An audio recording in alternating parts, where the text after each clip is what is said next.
ایک مرتبہ ایک شخص جو تھا وہ کافی پریشان حال تھا اور اس کو مالی طور پہ کافی آزمائشوں کا سامنا تھا. تو ایک دن وہ طواف کر رہا تھا تو دوران طواف اس کو بڑا خوبصورت موتیوں کا ہار زمین پہ پڑا نظر آیا. اس نے اس کو اٹھا لیا. اب دل میں خیال آیا کہ یار یہ ہار میں رکھ لیتا ہوں، میرے مسئلے حل ہو جائیں گے. لیکن پھر آیا کہ اب نہ جانے کس کا ہوگا، اور اتنی مبارک جگہ سے ملا ہے تو اس کو لوٹا دینا چاہیے. تو اس نے اعلان کیا کہ بھائی اگر کسی کا ہار گم ہو گیا ہو تو مجھ سے رابطہ کر لے. تھوڑی دیر ہوئی، ایک نابینا شخص آیا اور اس نے کہا کہ اس طرح کا ہار میرا تھیلے سے گر گیا، اگر وہی ہے تو وہ میرا ہے. اچھا، اس کو پھر دل میں وسوسے پیدا ہو گیا، یار چلو رکھ لیتے ہیں، تو نابینا ہے یہ کیا ادھر ادھر ڈھونڈے گا کسی کو. لیکن بہرحال اس نے دل بڑا کر کے وہ ہار دے دیا اس کو. اب وہ ہار جب دیا وہ دعائیں دے کر چلا گیا. اس نے بھی کچھ عرصہ اور کوشش کی لیکن مسئلے حل نہیں ہوئے تو آخر سفر اختیار کیا.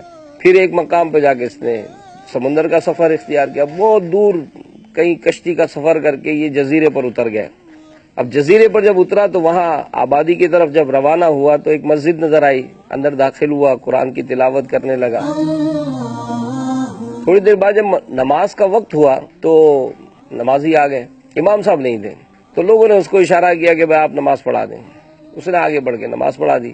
لوگوں کو اس کی نماز بڑی پسند آئی تو کہنے لگے ہمارے امام صاحب کا انتقال ہو گیا ہے، اگر آپ ہماری امامت کر لیں، یہیں رہ جائیں ہمارے پاس. اب یہ ویسے ضرورت مند تو تھا ہی، اس نے بہرحال وہاں امامت کر لی. اب امامت کی تو بڑا اس کا ایک رکھ رکھاؤ ہو گیا.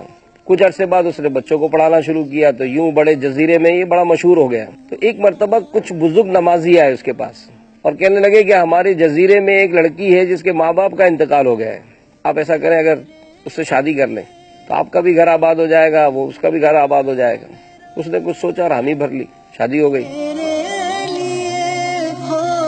چند ماہ گزرنے کے بعد اس نے اپنی بیوی کے گلے میں وہ ہار دیکھا جو اس نے مکے میں اٹھا کے دیا تھا. ابھی بڑا حیران ہوا. اس نے اپنی بیوی سے پوچھا یہ ہار تمہارے پاس کہاں سے آیا؟ اس نے کہا تو میرے والد صاحب نے میرے لیے بنوایا تھا.